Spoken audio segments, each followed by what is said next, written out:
Hello YouTube, it's StephenWorldwide. I'm making this video to give you a summary of my past 3 years in Korea. Almost 3 years, in another month it'll be 3 years. So as the video title says, I'm now a Seoul Man, so that means I've moved to Seoul officially. My first year in Korea, I was in Gwangju. And Gwangju was awesome for many reasons. My first job was at a hagwon, a private institute. My first year was amazing. I can just say that much. My job was not hard. It was fun. The kids were fun for the most part. And one of the best things about my first year was I lived in an amazing apartment. This huge family apartment on the 16th floor of a high-rise overlooking the country, not overlooking another building. It was great. If you haven't seen my apartment video, it's one of the first videos I made when I came to Korea. So I worked at that school for a year and a half, and then I got another job at a Christian school.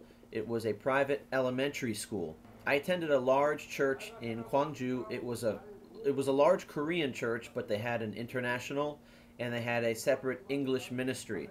And at the church, I was approached to be the teacher, the English teacher for their school. The school has about 120 students in it so far, and next year they're going to add 2 more grades, so total it'll have about 180 students. So I had the pleasure to be the first native English teacher for that particular school.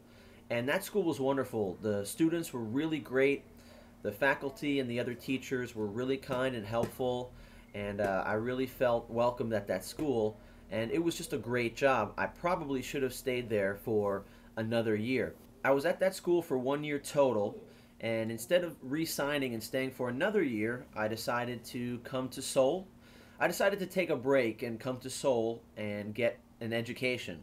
My last year, while I worked at that Christian school, I took on another job too. I ran a food truck. And I sold kebabs, burritos, and nachos to the late night crowd in downtown Gwangju. When I was finished teaching during the day, I would go home and I would prepare food at night during the week. And then on the weekends, I would fill up the truck and I would go out on Friday and Saturday night and I would work all night. I would work from midnight till 6 in the morning.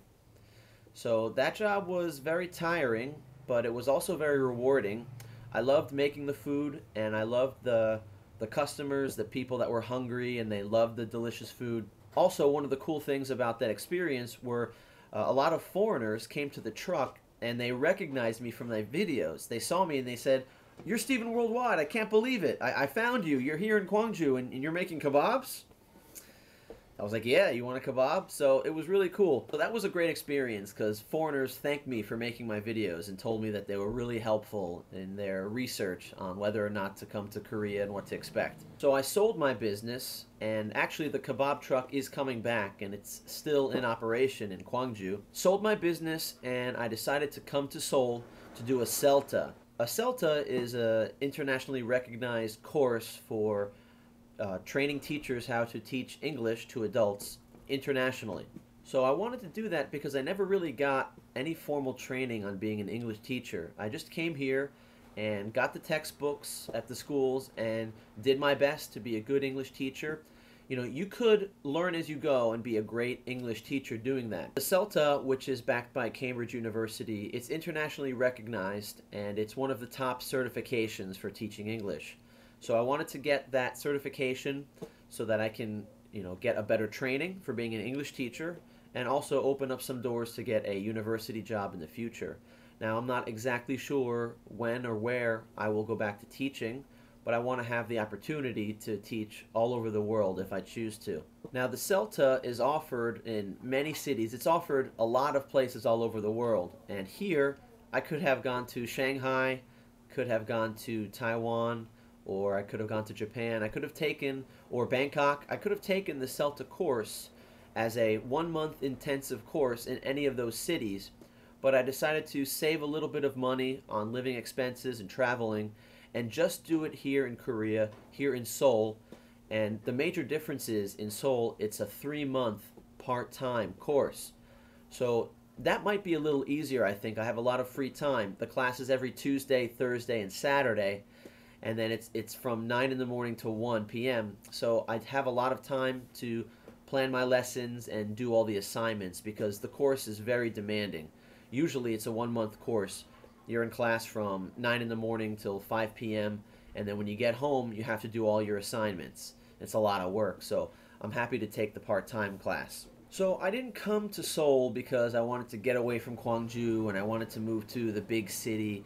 I'm actually not excited about Seoul. I don't like tons of people everywhere where you can't get away from people. You always hear people, and whenever you're walking in public, crossing the street, or going in the subway, you have to weave your way through people and get bumped into people. That wasn't something I was looking forward to.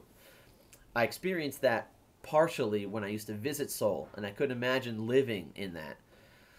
But I wanted to give it a try. That's why I came to Seoul. I really do love Gwangju. I'm not leaving Gwangju upset. I was actually sad when I left Gwangju because it was the first place I moved to in Korea, and I spent almost 3 years there. But I know that Gwangju is different than a lot of other cities in Korea because the foreigner community is really tight. And you do have a lot of people that come and then go after their year, but a lot of people stay. And there are a lot of foreigners that are there for many years, and they have a lot of things going on in Gwangju. The foreigner community is tight. They have Facebook pages, multiple Facebook pages with lots of different activities and things going on. I spent my time well in Gwangju. I did a lot of volunteer work in Gwangju. I volunteered for a children's orphanage on the weekends. I did that my first weekend that I got to Korea. And I did that on Saturdays. I would mentor and teach English and do activities with children at an orphanage. And then I got introduced to the Gwangju International Center. And the GIC was just one of the best things about Gwangju for foreigners because there are just so many programs that the GIC does to basically help foreigners and Koreans meet each other and enjoy Korea and enjoy the city. I took 8 or 9 language courses there, Korean classes at the GIC. I can't even remember exactly how many.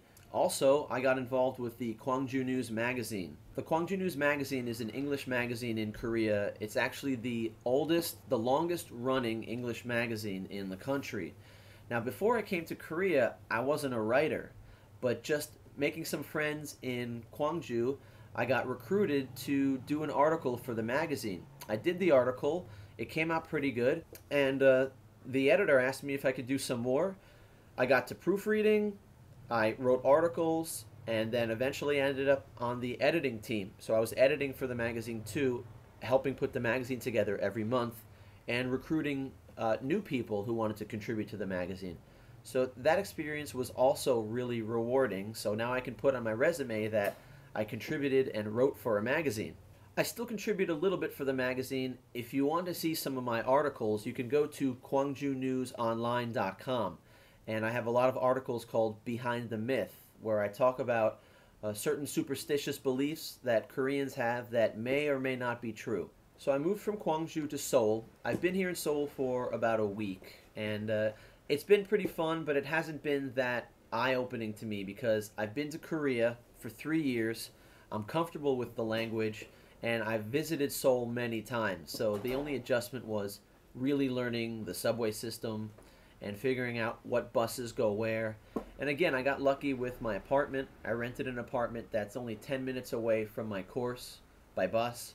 So everything is convenient, and I live near the Ewha Women's University. I live near the subway station. So that's basically it. That brings you right to where I am today. And I have a lot more ideas for videos I can do, talking about in detail the things I've been doing in the past 3 years. And to my viewers out there, send me questions about things that you would like to know about my life, or things that you have, questions that you have about Korea. I need some more ideas about pertinent videos to make for my YouTube channel. I don't get to the email immediately and all the comments. About once or twice a week I get to that. To be honest, I'm very busy and it's not really that fun for me to do that, to check YouTube every day. But I will do it, and I will make some more videos in the future now that I have a little bit more free time between my classes. So I'm looking forward to it. Thanks for watching my videos. Subscribe if you haven't already, and write some comments on my videos. I'll see you in the next video.